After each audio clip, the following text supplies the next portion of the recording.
छापरी खुर्द पंचायत को दौरा हो और छापरी खुर्द में चुगनी सरदारपुर भी शामिल हो।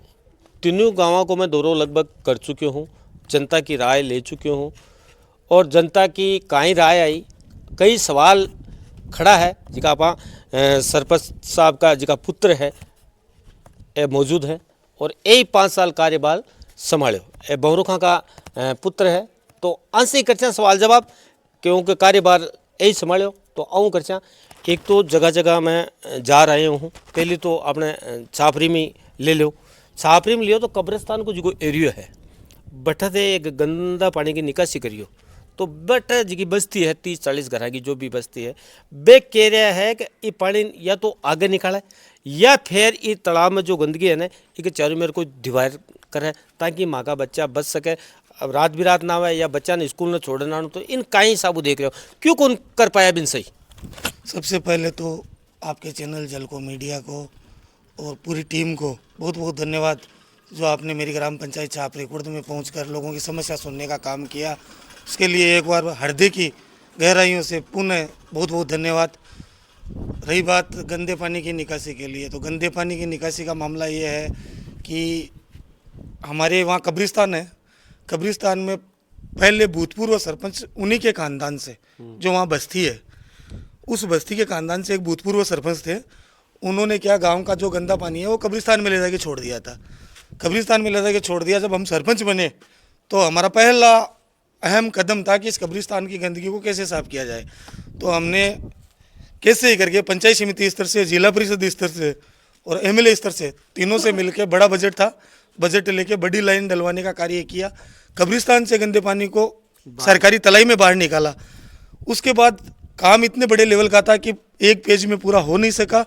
तो कहने का मतलब है कि सेकंड पेज का काम वहाँ शुरू है, पाइप वहाँ डाले हुए हैं और बहुत जल्द जैसे ही खेतों की फसलें सल्टेगी उस टाइम अपन उसको आगे निकालने का काम कर देंगे। वो भी आरोप है कि मैं बटोड़ा जी का विधायक है बहु भी संपर्क कराया तो बे आ कह रहा है कि पंचायत स्तर सरपंच एनओसी कौन दे रहे हो, इस वजह से रोड अटक मिले।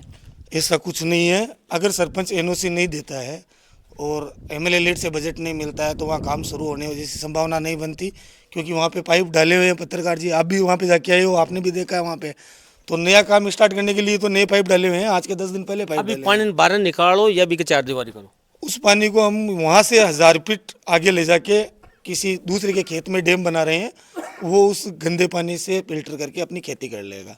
तो ये अपनी सुविधा पूरी हुई है, स्वीकृति हुई है और बहुत जल्द आने वाले 5-10 दिनों में काम स्टार्ट कर दिया जाएगा। अच्छा, अब ई छापरी कमान में स्कूल में एक दुर्दशा सामने आई है जिसका 2-4 रूम है, बे टेबल सारा के तौर पर अटक्योड़ा पड़े तो वो एक बच्चा के साथ खिलवाड़ है तो बिन कौन देख रहा है कि मतलब बिन सही करवा दे। ये मामला जब से हम सरपंच बने हैं तब से था और इस मामले में हमने हर 15 अगस्त 26 जनवरी बार मीटिंग लेके एमएलए साहब को भी अवगत करवाया था, चेतन जी को भी करवाया था, यूनुस खान जी को भी करवाया था और हमारे सांसद महोदय हनुमान जी उनसे भी मेरी बात हुई है।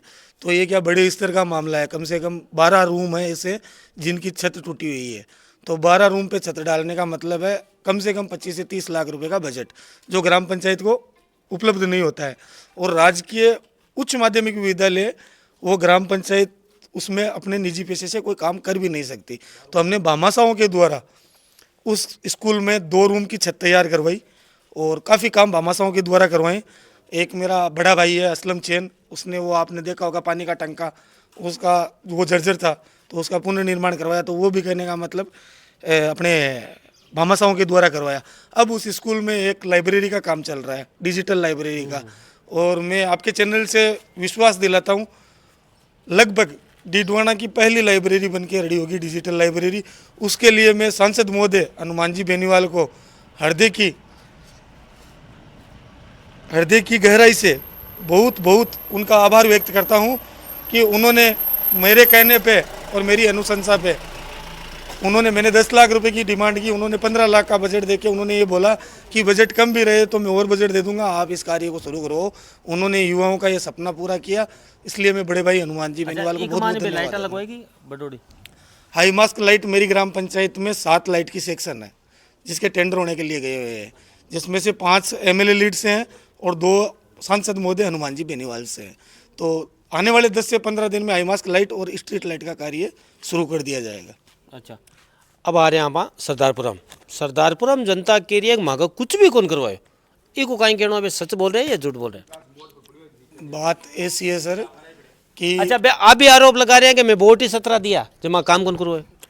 मेन कहने का मतलब ये है सर, बात वो सही है आपकी, पक्ष विपक्ष दोनों होते हैं। तो सरदारपुरा में जिन लोगों के कार्य हुआ है वो लोग आपके सामने आए नहीं थे। अब वहाँ पे क्या कि चुनावी माहौल चल रहा है, तो जो लोग सरपंच बनना चाहते हैं वो अपनी अपनी भीड़ इकट्ठा कर रहे हैं और लोगों को कुछ ना कुछ बोल के लोगों से बुलवा रहे हैं कि भाई इन्होंने कुछ नहीं किया, उन्होंने कुछ नहीं किया। जो कार्य किया है वो आपके सामने है।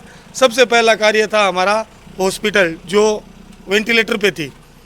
पिछले यूनुस खान जी के राज में 2018 में इस हॉस्पिटल की नींव लगी थी। सरदारपुरा छापरी में आपस में विवाद हुआ नाम को लेके, तो उसकी नींव नहीं लगने दी। फिर 2 साल बाद 2020 में हम सरपंच बने, तो उसका टेंडर रिवाइज करवाने का जयपुर जाके जितने भी काम हमने जनवरी में 17 जनवरी को सरपंच बने और 27 फरवरी को जयपुर से इसके टेंडर रिवाइज करवा लिए हमने। 1 महीने के अंदर अंदर पूरी भागत जितनी भी भागादौड़ थी, जितनी भी मेहनत थी वो करवाया कौन करवाया काम? फिर हमने हॉस्पिटल बना दिया वहाँ पे, और हॉस्पिटल आप देख के आए हो, और सबसे अच्छी वहाँ पे ऐसी पीछे ऐसी ओपीडी है। फिर जस्ट आगे कब्रिस्तान है, कब्रिस्तान में जाके देखो आप, सड़कें बनी हुई है, पर इसमें कोटा स्टोन लगा हुआ है। उसके जस्ट आगे चलो आप शमशान भूमि में इतना भयंकर रास्ता था, वो रास्ता बना हुआ सही है। उसके जस्ट पीछे एक बस्ती थी, उनके सड़क की प्रॉब्लम थी, पानी बाढ़ नहीं आ रहा था, उनकी सड़क बनी हुई है। उसके आगे एक फतेहखानी जी की गली है, वो बनी हुई है। गांव में पाइपलाइनें डाली हुई है, कम से कम 10 से 15 सीसी ब्लॉक कह रहे हैं आपका आदमी का पर्सनल लांग बना दी। वो आप शमशान में मेरा कोई आदमी नहीं है, कब्रिस्तान में मेरा कोई आदमी नहीं है। पूरे गांव के आदमी कब्रिस्तान में, शमशान में पूरे गांव के आदमी है। तो प्रायोरिटी मैंने तो धार्मिक स्थलों को दी है। मेरे गांव में भी मैंने कब्रिस्तान में सड़कें बनाई है, कोटा स्टोन लगवाया है और GLR बनवाया है, और भी कब्रिस्तान में हाई मास्क लाइट 2 स्वीकृत हुई है, उनका कार्य जल्द करवा दिया जाएगा। तो कब्रिस्तान और शमशान में तो मेरे ख्याल से मेरा कोई वोटर है नहीं। वोटर तो है तो गाँव में है, जनता जनार्दन है। जो यहाँ से चले गए वो तो सबके लिए बराबर है। तो ये तो लोगों की छोटी मानसिकता है, पक्ष विपक्ष की बातें हैं। अब चुगनी पर आ जाओ। चुगनी वाला कह रहे हैं कि मांग के एक रामचंद्र नाम को आदमी मिले वो तो क्यों काम हो जाए, और बाकी लोग मिले जिके के टोपो ही काम कोने, और मैं तो 1947 में आज जी रहा। अच्छा, एक उप व्यवस्था केंद्र की बात है, वो जर्जर पड़े है, नर्स है जी की 2 लोगों का घर हम गुजारे कर रहे हो। एक तो वो उप व्यवस्था केंद्र को निर्माण क्यों कौन हो पाए? उप स्वास्थ्य केंद्र के लिए हमने पट्टा जारी कर दिया था और उन लोगों ने भी खूब भागादौड़ की थी, हमने भी की थी। विधायक महोदय ने आश्वासन दिया था कि नेक्स्ट बजट में उप स्वास्थ्य केंद्र चुगनी का मैं बजट पास करवा दूंगा। तो नेक्स्ट बजट अभी आ रहा है और 2-3 दिन से चल रहा है। फाइनल बजट में क्या रहता है वो देखते हैं कि विधायक महोदय उसको करवा पाते हैं या नहीं करवा पाते हैं। रही बात चुगनी में कार्य की, तो चुगनी में सबसे बड़ी दिक्कत थी बारिश के मौसम में, जो छापरी से चुगनी जाने वाला रास्ता है वो ब्लॉक हो जाता था। तो प्रधान जी के कर कमलों से और हमारी मेहनत से उस पानी को हमने बाहर निकाला, और चुगनी में मस्जिद का चौक, चाइनान चौक, पाड़ियान चौक, राजावतों की गली, सरदारपुरा रास्ते पे पाइपलाइन, मालियों की ढानी में पाइपलाइन, स्कूल में सड़क, स्कूल में शौचालय, SBM से शौचालय, शमशान भूमि में टीन सेट और ब्लॉक, ये सारे काम मौके पे धरातल पे पड़े हैं। बोलने से क्या होगा, जाके देखो ना।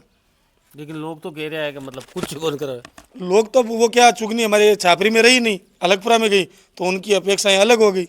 लेकिन बे लोग दुखी भी हैं, खुशी भी है। दुख की बात को है कि यार मैं तो छापरी के सागे सही है, और दुख की बात को है मांगे की कौन को मान लार दे दिया। जो छापरी और हमारे ग्राम पंचायत छापरी के सपोर्टर थे वो आज भी दुखी है। मेरे पास भी यही न्यूज़ आती है कुछ लोगों की राजनीतिक से, और कुछ लोगों ने ये जो चलने वलने वाला खेल चल रहा ना अभी कि डिडोड़ा में इसकी चलती है उसकी चलती है, उस चक्कर में जिसकी चली उनको जाके बोला और पंचायत को चेंज करवा लिया। सीधे से शब्द ये है। बाकी ज़्यादातर लोग, चुगनी के 90% लोग छापरी ग्राम पंचायत में रहने के इच्छुक थे। वर्षों से हमारा मेल चला हुआ आ रहा था।